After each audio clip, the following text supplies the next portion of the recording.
ஒரு பேச்சாளன் இது மாதிரி மேடையில் வந்து எதிர்க்கே அமர்ந்திருக்கிறவர்களை பார்த்து நான் எவ்வளவு நேரம் பேச வேண்டும் என்று கேட்டானாம். எதிரே அமர்ந்திருக்கிற கூட்டம் எல்லோரும் கிளம்பி சொன்னார்களாம், நீங்கள் எவ்வளவு நேரம் வேண்டுமானாலும் பேசலாம், நாங்கள் 5 நிமிடம்தான் கேட்போம் என்று சொன்னார்களாம்.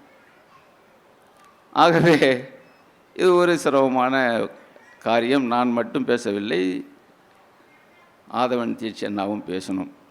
சில பேர் சொல்லுவாங்க, எங்கே சார் நேரம் இருக்குது? நேரமே இல்லை சார் அப்படி அது வந்து ஒரு கெட்ட வார்த்தை. இது நேரமே இல்லை என்று சொல்வது ஒரு கெட்ட வார்த்தை சார் தோழர்களே. இது எங்கே போயிடுச்சு நேரம்? ஒரு நாளைக்கு 24 மணி நேரம் இருக்குது, அப்புறம் நேரம் இல்லைன்னா நமக்கு அந்த டைம் மேனேஜ்மெண்ட்டு தெரியல. நேரத்தை எப்படி கையாளுவது, அது ஒரு பெரிய கலை. அது எப்படி கையாளுவது? அப்போ வாசிப்புக்கென்று ஒரு தாய் நாவல் என்று ஒரு நாவல், ரஷ்ய இலக்கியம் தாய் நாவல், கண்டிப்பாக தோழர்களே, படிக்க தெரிந்த தோழர்கள், படிக்க ஆர்வமுள்ள தோழர்கள் அந்த தாய் நாவலை கண்டிப்பாக படிங்கள்.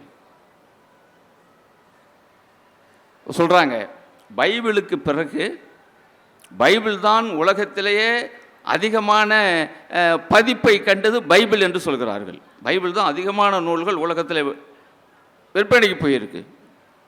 விற்பனைக்கோ அல்லது அந்த மதத்தை சார்ந்தவர்களுக்கோ போயிருக்கு பைபிளுக்கு அடுத்தபடி உலகத்தில் தாயில் நாவல் தான். அந்த தாயில் நாவல் தான் 1917 ரஷ்ய புரட்சிக்கு வித்திட்ட ஒரு நாவல் தாய் நாவல். இப்படி புத்தகங்கள் நாட்டில் மிகப்பெரிய மாற்றத்தை, புரட்சியை, சிந்தனையை உருவாக்கியது தான் புத்தகங்கள். வரலாற்றிலே ஒரு செய்தியை நான் சொல்கிறேன், நீங்கள் எல்லாம் கேள்விப்பட்டிருக்கலாம். பகத்சிங், உங்களுக்கு தெரியும் யார் என்று, சுதந்திர போராட்ட வீரன் பகத்சிங். பகத்சிங்க்கு தூக்கு தண்டனை விதிக்கப்பட்டது. பாராளுமன்றத்திலே மரியாதைக்குரிய தோழர் ஆதவன் தீட்சி அங்கே வந்திருக்கிறார். அவருக்கு என்னுடைய வரவேற்பையும் வணக்கத்தை தெரிவித்துக் கொள்கிறேன். பகத்சிங் சுதந்திர போராட்ட வீரன். அவன் பாராளுமன்றத்திலே குண்டு வீசினான் என்பதற்காக அவனுக்கு மரண தண்டனை விதிக்கப்பட்டது. அவன் சிறைச்சாலையில் இருக்கிறான். பலர் அதை கேள்விப்பட்டிருக்கலாம், இருந்தாலும் உங்களுக்கு நினைவுபடுத்துகிறேன். அதாவது வாசிப்பு எப்படி ஒரு மனிதனை ஈர்க்கிறது என்பதற்கு ஒரு உதாரணத்தை சொல்கிறேன். அவன் சிறைச்சாலையில் இருக்கிறான். நாளை காலையில் அவனை தூக்கில் போட வேண்டும். பகத்சிங்கை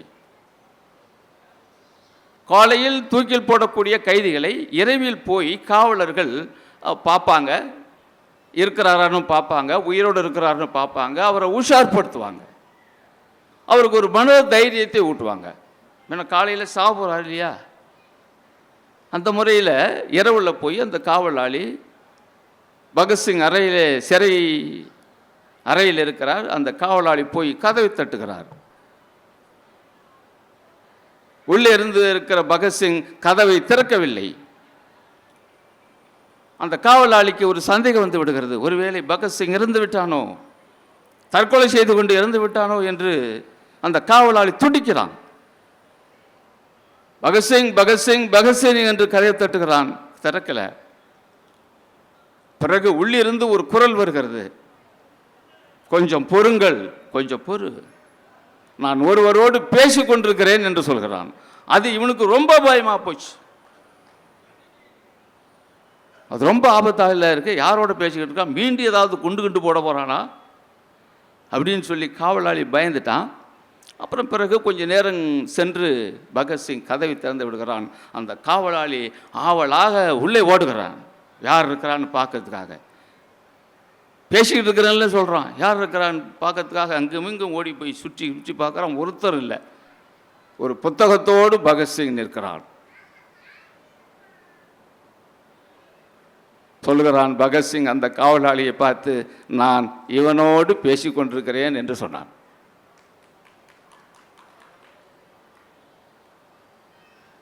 அந்த புத்தகம்தான் லெனின் ரஷ்ய புரட்சி காலத்தில் தலைமறைவாக இருந்த பொழுது எழுதிய அரசும் புரட்சி என்ற புத்தகம். அடுத்து சொன்னான் பகத்சிங், இந்த புத்தகம் எனக்கு பல ஆண்டுகளுக்கு முன்பாக இந்த புத்தகம் எனக்கு கிடைத்திருந்தால் என்னுடைய புரட்சி பாதையில், என்னுடைய அரசியல் பாதையில், என்னுடைய சுதந்திர போராட்ட பாதையில் ஒரு மாற்றத்தை உருவாக்கியிருக்கும் என்று சொன்னான். ஆகவே புத்தகங்கள் அவ்வளவு வல்லமை உள்ளவை. புத்தகம் அல்ல அறிவு வளர்ச்சிக்கு. புத்தகம் என்பது மார்க் வாங்கிறதுக்கான ஒரு ஏற்பாடு. அது ஏன்னா மார்க்கு தான் ஒரு மாணவனுடைய அறிவுத்திறனை தீர்மானிக்கிறது என்று இந்த கல்வி முறை சொல்கிறது. இந்த கல்வி முறை சொல்கிறது. ஒரு மாணவன் அறிவாளியா, மிகச்சிறந்த அறிவாளியா அப்படின்னு சொல்லி தீர்மானிக்கிறது மதிப்பெண் என்று இந்த கல்வி முறை சொல்கிறது. அது சரியானது அல்ல. அதை தாண்டி அவனுடைய அறிவை வளர்த்து கொள்ள வேண்டும். அதுக்கு மாணவர்கள் உங்களுடைய பாடநூல்களையும் படிக்கணும். நிறைய இது மாதிரி புத்தகங்கள் வாசிப்பு, அந்த வாசிப்பு பழக்கத்தை நீங்கள்லாம் ஏற்படுத்திக்கணும். ஜவஹர்லால் நேரு எழுதின புத்தகம்தான் அந்த என்ன தொடருது, இந்த புத்தகத்தினுடைய தலைப்பு உலக சரித்திரம். அநேகமாக 2 வால்யூம் உலக சரித்திரம். ஒரு புத்தகம் 1000 பக்கம் இருக்குது. ஏறக்குறைய அதை நான் படிச்சுட்டேன். அதை படித்த பிறகு நேரு மீது என்னுடைய மதிப்பீடே மாறிடுச்சு. இப்படியான ஆளு எப்படா போய் அந்த கட்சியில் இருந்தான்னு நான் யோசித்தேன். அப்படின்னா அந்த கட்சியில் எப்படி இருக்க முடியும் அவரால்? அவர் சொல்கிறார் அந்த புத்தகத்தில் ஒரு தலைப்பில் பொது உடைமை தத்துவத்திற்கு விளக்கம் சொல்கிறார் நேரு. என்ன சொல்கிறார் தெரியுங்களா? ஆதிகால பொது உடைமை சமுதாயம் வறுமையை பங்கிட்டது. நேரு சொல்கிற டெஃபினேஷன், ஆதிகால பொது உடைமை சமுதாயம் வறுமையை பங்கிட்டது, நவீன கால பொது உடைமை சமுதாயம் செழுமையை பங்கிடுகிறது என்று யார் சொல்கிறா? முதலாளித்துவ வர்க்கத்துக்கு தலைமை தாங்குகிற ஜவஹர்லால் நேரு சொல்கிறார் அந்த புத்தகத்தில். அந்த உலக சரித்திரம், அந்த உலக சரித்திரம் அவர் திட்டமிட்டு எழுதணும்னு எழுதலை. நேரு அநேகமாக 14 ஆண்டுகள் சுதந்திர போராட்டத்தின் காரணமாக 14 ஆண்டுகள் ஜெயிலில் இருந்தவர். எனக்கு தெரிஞ்சு கூட என்னன்னு தெரியல, அதான் சொல்லலாம். அப்படி எனக்கு தெரிஞ்சவர் 14 வருஷம் இருந்திருக்காரு ஜெயிலில். இந்த நாட்டுக்காக ஜெயிலில் இருக்கும்பொழுது, சிறைச்சாலை இருக்கும்பொழுது அவருடைய மகள், ஒரே மகள் இந்திரா காந்திக்கு எழுதின கடிதங்கள் தான் அது. அதை உலக சரித்திரமாக எழுதலாம். நான் சிறையில் இருக்கிறேன், வாடுறேன், கஷ்டப்படுறான்னு எழுதலை. சிறையில் இருப்பதை கம்பீரத்தோடு எழுதி இந்திரா காந்தியினுடைய உலக அறிவை விருத்தி செய்வதற்காக, தன்னுடைய பெண்ணுடைய உலக அறிவை விருத்தி செய்வதற்காக நேரு இந்திரா காந்திக்கு எழுதிய கடித தொகுப்பு தான் ஜவஹர்லால் நேருவினுடைய அந்த உலக சரித்திரம். ஆகவே அந்த நேரு பற்றி உங்களுக்கு தெரியும். ஜவஹர்லால் நேருக்கும் எனக்கும் சித்தாந்த ரீதியாக உடன்பாடு இல்லை. அவர் சித்தாந்தம் வேற, என் சித்தாந்தம் வேற. ஆனால் ஒரு அற்புதமான மனிதர். சுதந்திரத்துக்கு பிறகு இந்தியாவை கட்டமைப்பதில் நேருனுடைய பங்கை யாரும் குறைச்சு மதிப்பிட முடியாது. நேரு ஒரு சுயமரியாதைக்காரன். தன்னுடைய வாழ்க்கையில் அந்த சுயமரியாதையை நிரூபித்து காட்டியவன். எப்படின்னா, வடநாட்டில் அநேகமாக கங்கை ஆற்றில்ன்னு நான் நினைக்கிறேன், இந்த பக்ரானங்கல் அணை, பெரிய அணை. நம்ம மேட்டூர் அணையை போல பல மடங்கு பெரிய அணை பக்ரானங்கல் அணை, பெரிய அணை. கங்கை ஆற்றின் குறுக்கே கட்டப்பட்ட அணை என்று தான் நினைக்கிறேன். சுதந்திரம் வாங்கின பிறகு அந்த அணையை கட்டுறாங்க. நேரு பிரதமராக இருக்கிற பொழுது அந்த அணையை திறந்து வைப்பதற்காக நேரு போகிறார். நேரு போய் அணையை திறந்து வைக்கிறாரு. அதை பார்த்த ஒரு விவசாயி, வடநாட்டு விவசாயி, உள்ளம் மகிழ்ந்து போகிறான், ஆச்சரியப்படுறான், ஆனந்த கண்ணீர் வடிக்கிறான். எங்களுடைய நீண்ட நாள் கோரிக்கை நிறைவேற்றியிருக்கு, விவசாயிகளுடைய நீண்ட நாள் கோரிக்கை என்று அந்த உற்சாகத்தில் நேரு காலில் அப்படியே விடுறான். நேரு என்ன பண்ணாதீங்களா, அவனை அப்படியே தூக்கி விட்டார். எல்லோரும் என்ன நினச்சிட்டு இருந்தாங்கன்னா, கீழே விழுந்துட்டான் பிறகு நேரு தூக்கி விடுறாருன்ட்டு. தூக்கி விட்டு கன்னத்தில் ஓங்கி அரைஞ்சார். விவசாயியும் அதிர்ச்சி அடைஞ்சிட்டான், நின்ற கூட்டமும் அதிர்ச்சி அடைஞ்சிட்டு. நேரு சொன்னார், இது சுதந்திர நாடு, ஆங்கிலேயனை விரட்டிவிட்டு சுதந்திர இந்தியாவில் நாம் வாழ்கிறோம். ஆகவே சுதந்திர இந்தியாவில் எவன் காலிலும் எவனும் விழக்கூடாது என்று நேரு சொன்னார். இந்த இடத்துல தான் நேரும் நானும் ஒரே புள்ளியில் சந்திக்கிறோம். சுயமரியாதைக்காரன் நேரு பல விஷயங்களை நாட்டுடைமையாக்கியவன்.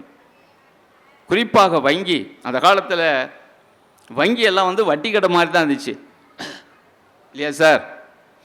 வட்டி கடை. அங்கே இந்த வங்கிக்குள்ளே ஏழை எளிய மக்கள்லாம் போக முடியாது, கடனும் கொடுக்க மாட்டான், ஒன்றும் போக முடியாது. அவனுக்கு ஏழை எளிய மக்களுக்கும் சம்மந்தம் இல்லை. ஆகவே தான் வங்கிகளை நேரு தேச உடைமையாக்கினார். ஏன்னா எல்லாருக்கும் கடன் கிடைக்க வேண்டும், ஏழை எளிய மக்களுக்கு கடன் கிடைக்க வேண்டும், விவசாயிகளுக்கு கடன் கிடைக்க வேண்டும். வங்கியே பார்க்காதவன் வங்கி உள்ள போகணும் என்பதற்காக தேச உடைமையாக்கினார் நேரு. இன்றைக்கு அது எப்படி இருக்குங்கிறது வேறு. இப்படி ஒரு சிறந்த பிரதமரை அன்றைக்கு நாம் பெற்றிருந்தோம், சுயமரியாதைக்காரர் ஜவஹர்லால் நேரு. அதான் ஒரு கேள்வி, நான் ஒரு கேள்வி கேட்குறேன். இந்தியா என்று ஒரு நாடு இருந்ததா? இந்திய தேசிய இனம் என்று ஒரு தேசிய இனம் இருக்கிறதா? இதுதான் பெரியவர்களே, நண்பர்களே, இன்றைக்கு இருக்கிற ஒரு முக்கியமான ஒரு நுட்பமான ஒரு கேள்வி.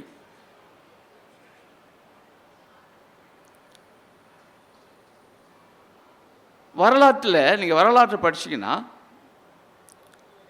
பண்டைக்கால இலக்கியமாக இருந்தாலும் சரி, பண்டைக்கால எழுத்தாக இருந்தாலும் சரி, இந்தியா என்ற ஒரு சொல்லே இல்லை.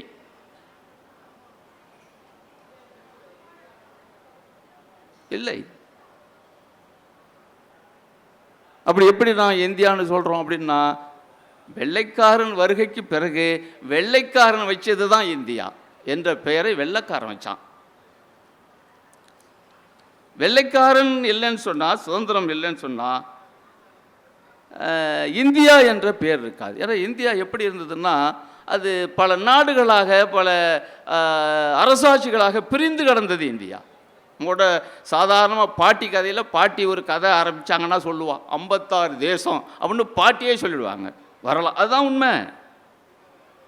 நீங்கள் பாட்டி வைத்தியம், பாட்டி கதையெல்லாம் கதைன்னு நினைக்காதீங்க. அதில் ஏராளமான வரலாறுகள் இருக்குது. இந்த தேசத்தினுடைய வரலாறு பாட்டி கதைக்குள்ளே இருக்குது. எப்படி வைத்தியம் பாட்டி வைத்தியம் என்று இருக்கிறதோ, இந்த தேசத்தினுடைய வரலாறை ஒற்ற வரியில் பாட்டி சொல்லுவாங்க. ஆகவே இந்திய தேசிய இனம் என்று ஒன்று கிடையாது. வெள்ளைக்காரன் இந்தியாவிற்கு என்ற வரலாற்றை வரலாறாக சொல்லணும். இன்னைக்கு வரலாற்றை திரிக்கக்கூடாது. வரலாறுனா வரலாறு தான்.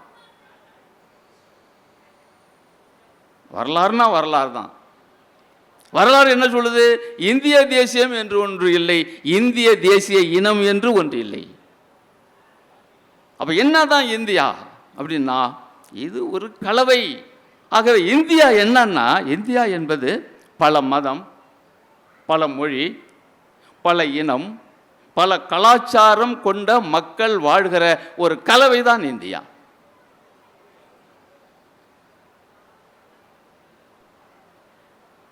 இப்போ அமெரிக்கா போங்க, அமெரிக்கா எடுத்துங்க, பல நாடுகள் எடுத்துங்க. அங்கே இந்தியாவில் உள்ளது மாதிரி பல இனம், பல கலாச்சாரம், பல உடை, பல உணவு, பலலாம் அங்கே கிடையாது. அங்கே எல்லாம் ஒன்று தான். ஆனால் இந்தியாவில் தான் பல இனங்கள், பல மொழிகள், பல கலாச்சாரம், இப்படி பல வேற்றுமையில் நிறைந்த ஒற்றுமையோடு வாழ்கிற நாடு இந்த நாடு. இது ஒரு அற்புதமான நாடு. உலகத்தில் இந்தியாவை போல எந்த நாடும் இல்லை. அதுதான் இந்தியாவினுடைய சிறப்பு. எந்த நாடும் கிடையாது. நீங்கள் வரலாற்றில் எடுங்க, உலகத்தில் நிறைவேற்றுமை இருக்கும், கருப்பேன் வெள்ளையன்னு. இந்தியாவில் தான் ஜாதி வேற்றுமை, மத வேற்றுமை, உணவுல, உடையில், அதில் இதில் எல்லாத்துலேயும் வேற்றுமையோடு ஒற்றுமையாக வாழுகிற நாடு இந்த நாடு. இது ஒரு மலர் தோட்டம். இந்தியா ஒரு மலர் தோட்டம். மலர் தோட்டம்னா என்ன? பல மலர்கள் பூத்து குலுங்குவதுதான் மலர் தோட்டம். ஒரே ஒரு பூ பெருசு இருக்குன்னா அதுக்கு மலர் தோட்டம்னு பேரா? இந்தியா இப்படியான பல மக்களை இணைத்து பிணைத்து ஒற்றுமையோடு வாழ்கிற ஒரு மலர் தோட்டம். இந்த நாட்டை 600 ஆண்டு காலம் முகலாய மன்னர்கள் ஆண்டிருக்கிறான். 600 ஆண்டு காலம். 200 ஆண்டு காலம் ஆங்கிலேயர் ஆண்டிருக்கிறான் இந்த நாட்டை. அதுக்கு பிறகுதான் சுதந்திர போராட்டம். ஒரு 10 நிமிஷம் பேசலாமா தோழர்? சுதந்திர போராட்டம். சுதந்திர போராட்டம் தான் தோழர்களே, பெரியவர்களே, நாட்டை ஒற்றுமைப்படுத்தியதில் சுதந்திர போராட்டத்திற்கு மிகப்பெரிய பங்குண்டு. அது ஒரு போராட்டம் நீங்க பார்க்காதீங்க. இந்திய மக்களை ஒற்றுமைப்படுத்தியது எது என்றால் சுதந்திர போராட்டம் தான் ஒற்றுமைப்படுத்தியது. அந்த ஒற்றுமையில் சுதந்திர போராட்டத்தில் மக்களுடைய ஒற்றுமையை கட்டமைப்பதில் மகாத்மா காந்தியினுடைய பங்கு மகத்தானது. அதுக்கு முன்னாடி சுதந்திர போராட்டம் என்பது அது ஒரு மேல்தட்டு படித்த வர்க்கத்தின் மத்தியில் இருந்தது. அந்த சுதந்திர போராட்டத்தினுடைய அந்த போராட்டம் அவர் கையில் இருந்தது. அவர்கள் தலைமை தாங்கினார்கள். தென்னாப்பிரிக்காவிலிருந்து மகாத்மா காந்தி வந்த பிறகுதான் அந்த சுதந்திர போராட்டம் என்பது மக்கள் இயக்கமாக மாறியது. காந்திக்கு பிறகுதான். காந்தி தான் அதை செய்தார். காந்தி ஒரு சனாதனவாதி. எங்களுக்கு மாற்று கருத்தில்லை.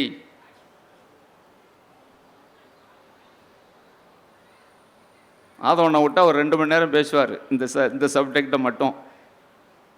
காந்தி சனாதனவாதி. அப்படியே இந்த சனாதனம் அப்படியே இருக்க வேண்டும் என்று விரும்பியவர் தான் மகாத்மா காந்தி.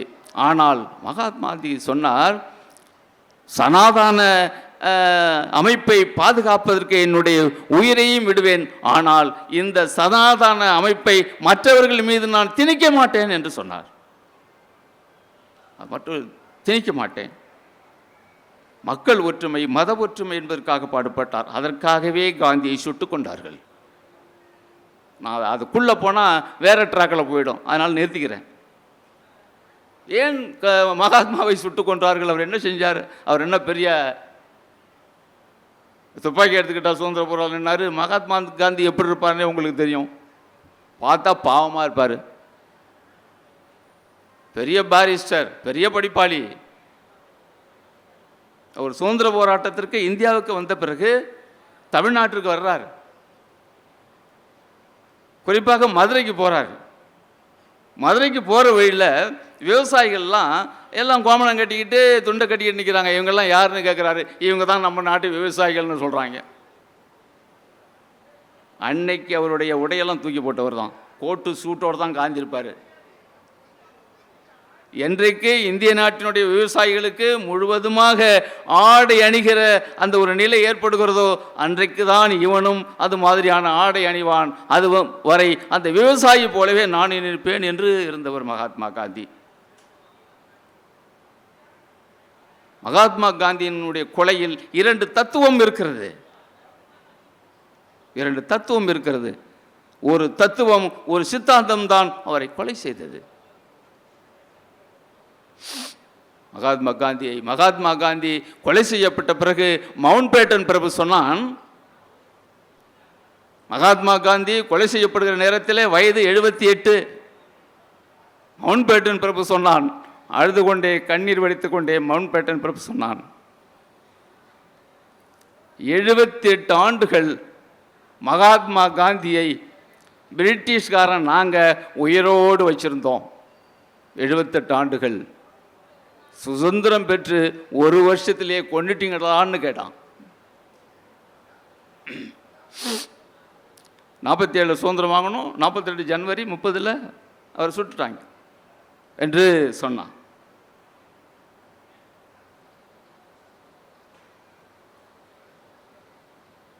அதாவது பிரேயர் பண்ண வருவார் எப்பொழுதும் மகாத்மா காந்தி. அன்னைக்கு கொஞ்சம் காலதாமதமாக வர்றார், ஒரு 10 நிமிடம். பிர்லா மாளிகையில் இருந்தவர். பிர்லா மாளிகையில் தான் டெல்லியில் தங்குவார். ஏன் காலதாமதமாக வர்றாருன்னா, ஜவஹர்லால் நேருக்கும் இவர் திலகர் தான், இவர் தோழர் யார் இவர், அவரோட பிரச்சனையாக இருப்பார், இப்போட சிலையெல்லாம் வச்சுருக்காங்கள, வல்லபாய் பட்டேல். மகாத்மா காந்திக்கும் வல்லபாய் பட்டேலுக்கும் 7 ரன் ஆட்டம் சரிங்க, 2 பேருக்கும் ஒத்துக்காது. அப்போ மகாத்மா காந்தி கிட்ட போய் வல்லபாய் பட்டேல் ஜவஹர்லால் நேரு பற்றி குறை சொல்வதற்காக போகிறாரு. அங்கே ஜவஹர்லால் நேரு பற்றி சொல்கிறாரு. ஜவஹர்லால் நேரு சொல்லும் பொழுது மகாத்மா காந்தி அவரை சாந்தப்படுத்தி, சரி போ, நான் கூப்பிட்டு பேசுகிறேன்னு சொல்லிவிட்டு 10 நிமிடம் லேட்டாக வர்றாரு. அப்போ தான் ஒருத்தர் அவர் சொல்கிறார், கோட்ஸே என்கிற அவரை வணங்குவது போல, துப்பாக்கியை வைத்துக்கொண்டு அவரை வணங்குவதைப் போல 3 முறை சுடுறார். சுட்டு வீழ்த்துறார். மகாத்மா காந்தி ஹேராம் ஹேராம் ஹேராம் என்று 3 முறை சொல்லிவிட்டு மண்ணிலே சாய்கிறார். அந்த மெலிந்த உடல் அந்த 3 துப்பாக்கி குண்டுகளை தாங்க முடியவில்லை, ரத்தம் ஊற்றுகிறது. கேள்விப்பட்டு எல்லோரும் ஓடி வருகிறார்கள். ஜவஹர்லால் நேரு ஓடி வர்றார். எல்லாம் அபரிதமான ஒரு மரியாதை உள்ளவர் ஜவஹர்லால் நேரு காந்தி மீது. ரத்தம் மாறாய் ஓடுகிறது. ஜவஹர்லால் நேரு அந்த இரத்தக்கரை படிந்த காந்தியினுடைய அந்த உடையிலை முகத்தை அப்படியே அழித்து கொண்டு குழந்தையை போல் நேரு தேம்பி தேம்பி எடுக்கிறான். நேரு சொல்லுகிறான், இனிமேல் நாங்களெல்லாம் யாரிடம் போய் எங்கள் குறைகளை சொல்வோம், யாரிடம் போய் எங்களுடைய ஆறுதலை சொல்வோம்? மகாத்மா காந்தி போயிட்டாரே என்று தேம்பி தேம்பி எடுக்கிறார். பெர்னாட் ஷா சொன்னான், காந்தியினுடைய மரண செய்தி கேட்டு பெர்னாட் ஷா, ஆங்கில இலக்கியவாதி பெர்னாட் ஷா சொன்னான், உலகத்தில் மிக மிக நல்லவர்களாக இருப்பது கூட ஆபத்து போல என்று சொன்னான். உலகத்தில் மிக மிக நல்லவர்களாக இருப்பது கூட ஆபத்து என்று சொன்னான். தந்தை பெரியார் சொன்னார், இனிமேல் இந்திய நாட்டுக்கு இந்திய நாடு என்று வைக்கக்கூடாது, காந்தி தேசம் என்று வைக்க வேண்டும் என்று பெரியார் சொன்னார். உலகத் தலைவர்கள் அத்தனை பேரும் கண்ணீர் வடித்தார்கள். உலகத் தலைவர்கள் எல்லோரும் சொன்னார்கள், புத்தருக்கு பிறகு காந்தி தான், காந்தி இழந்து விட்டோம் என்று சொன்னார் மகாத்மா காந்தி. அவர் செய்தது ஒரே தவறு, இந்த இந்திய பாரம்பரியத்தை கட்டி காக்க வேண்டும் என்று சொன்னதற்காக, இந்திய பாரம்பரியத்தை நிலைநாட்ட வேண்டும் என்று சொன்னதற்காக, அதற்காக உழைத்ததற்காக அவருக்கு எதிரான சித்தாந்தம் அவரை சுட்டுக் கொண்டது என்பது இந்த நேரத்திலே நான் பார்க்க வேண்டியிருக்கு. அவருடைய சவ ஊர்வலம், காந்தியினுடைய சவ ஊர்வலம் மிகவும் உணர்வுபூர்வமாக நடந்தது. அன்றைக்கு மக்கள் தொகை 30 லட்சம் தான். காந்தி இறந்த பொழுது என்னத்தோட எத்தனை 30 கோடி தோழர், 30 கோடி. அன்றைக்கி இந்தியாவினுடைய ஜனத்தொகை காந்தி இறந்த சமயத்தில் 1948 30 கோடி தான். அந்த சப ஊர்வலத்தில் 15 லட்சம் மக்கள் பங்கு கொண்டார்கள். காந்தியினுடைய இறுதி ஊர்வலத்தில் 15 லட்சம் பேர், 5 மைல் தூரம், 3 ட்ரோன், 3 ஆகாய விமானத்தில் ரோஜா மலர்களை அப்படியே 3 ஆகாய விமானத்திலிருந்து ரோஜா மலர்களை தூவிக்கொண்டே வந்தார்கள். ஆயிரக்கணக்கான இராணுவ வீரர்கள் அணிவகுத்து வந்த உணர்வுபூர்வமான அந்த இறுதி யாத்திரை, காந்தியினுடைய இறுதி யாத்திரை. மொத்த கூட்டமும் 15 லட்சம் மொத்த கூட்டமும் காந்திக்கு பிடித்தமான அந்த பஜனை பாடலை பாடிக்கொண்டே வந்தார்கள். அப்படி ஒரு மகத்தான ஒரு மனிதரை அந்த சித்தாந்தம் கொட்டுக்கொண்டது. காந்தி செய்த ஒரே தப்பு, இந்தியாவில் எல்லோரும் ஒற்றுமையாக வேண்டும், எல்லா மதத்தினரும் ஒற்றுமையாக வேண்டும், ஈஸ்வரர் அல்லாஹ் தேரே நாம் என்று சொன்னதற்காக, ஈஸ்வரனும் ஒன்றுதான் அல்லாவும் ஒன்றுதான் என்று சொன்ன ஒரே காரணத்திற்காக அவர் இன்றைக்கு சுட்டுக் கொண்டார்கள் என்பதை இந்த நேரத்தில். ஆகவே இந்தியா என்கிற அந்த வார்த்தை பதத்தை உருவாக்கியவர்களே ஆங்கிலேயர்கள் தான். ஆகவே இந்திய பாரம்பரிய தத்துவ ஞானம், மனிதநேயம், இந்திய ஞானிகளின் போதனைகள், இவைகள் வேரூன்றி நிற்கும் நாடு நம்முடைய நாடு. ராஜாராம் மோகன் ராய், தயானந்த சரஸ்வதி, ரானடே, ஜோதிபா புலே, நாராயணகுரு, சுவாமி விவேகானந்தர், வள்ளலார், காந்தி, தாகூர், பாரதி, தந்தை பெரியார், அம்பேத்கர், இடதுசாரி இயக்கங்கள், முற்போக்கு கலாச்சார இயக்கங்கள், இவைகளால் பண்பட்ட நாடு நம்முடைய நாடு. ஆகவே இந்த நாட்டினுடைய மகத்தான ஒற்றுமையை நாம் தொடர்ந்து கடைபிடிப்பது நம்முடைய கடமை. நம்முடைய மாவட்டத்தை எடுத்துங்க, இங்கே போனீங்கன்னா வேளாங்கண்ணி, அடுத்தது போனீங்கன்னா எட்டுக்குடி முருகன், இதோ நாகூர் தர்கா ஆண்டவர், இப்படி மும்மதங்களுடைய வழிபாட்டு தலங்கள் இந்த மண்ணிலே இருந்தும் எந்த விதமான சண்டையும் சச்சரவும் இல்லாமல் அண்ணன் தம்பிகளாக வாழ்கிற பக்குவம் நிறைந்த நாடு, நிறைந்த பகுதி நம்முடைய பகுதி என்பது இந்த நேரத்தில் நான் சொல்லி ஒரே ஒரு கருத்தோடு நான் முடிச்சுக்கிறேன். இங்கே புதிய கல்வி எல்லாம் நீங்கள் சொல்கிறாங்க, புதிய கல்விக் கொள்கை அமல்படுத்துகிறோங்கிறாங்க.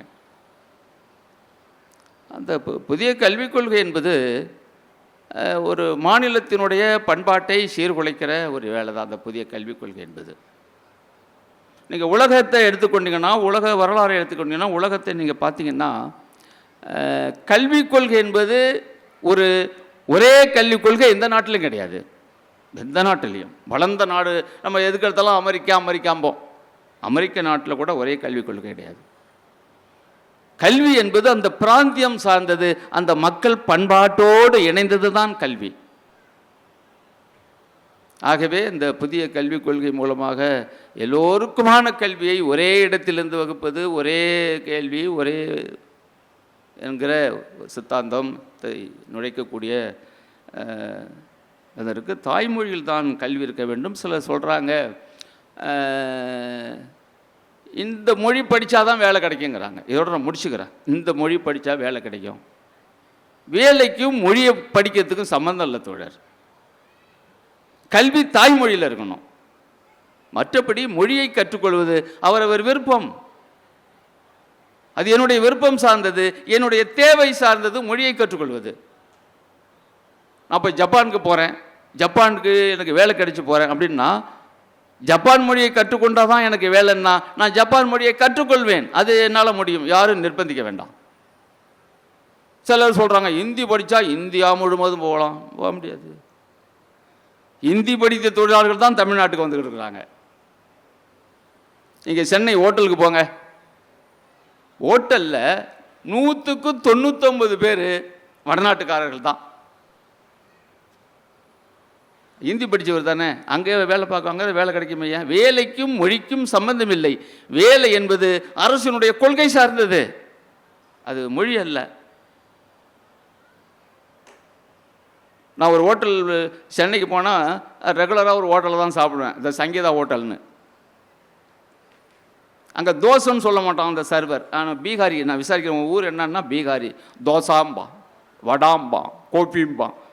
ஒரு 6 மாதம் கழிச்சு போகிறேன், நல்லா சொல்கிறான், வடைங்கிறான், காப்பிங்க. அவன் கற்றுக்கிட்டான், அவன் நிர்பந்தம், அவனுடைய வாழ்க்கை முறை, மொழியை கற்றுக்கிட்டான்.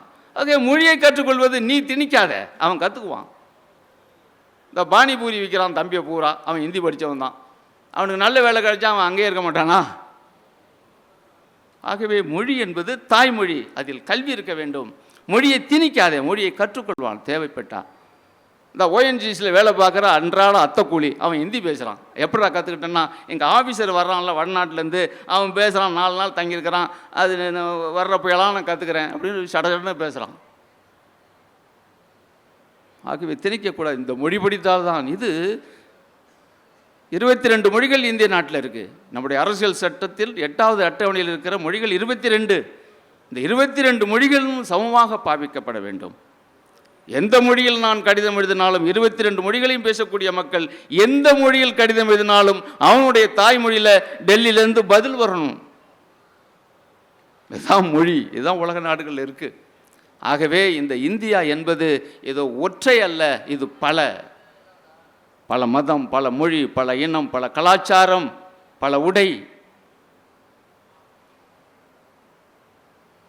இவர்களை பின்பற்றுகிற ஒரு அற்புதமான வண்ண கலவைதான் இந்தியா.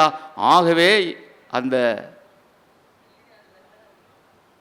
இந்தியாவிற்கே இருக்கிற அந்த பாரம்பரியத்தை கட்டி காக்கிற அந்த பணியை நாம் செய்ய வேண்டும், பரப்ப வேண்டும். மக்கள் ஒற்றுமைதான் ஒரு நாட்டினுடைய உயர்வு என்பதை இந்த நேரத்திலே நான் சொல்லி, அருமை தோழர் ஆதவன் தீட்சண்யா அவர்கள் நிறைய பேச இருக்கிறார். ஆகவே அவருக்கு இடமிட்டு என்னுடைய உரையையும் எனக்காக வந்தீங்களோ என்பது தெரியல, அமர்ந்து கேட்டவங்களுக்கும் மீண்டும் என்னுடைய நன்றியையும் வணக்கத்தையும் தெரிவித்து விடைபெறுகிறேன். நன்றி, வணக்கம்.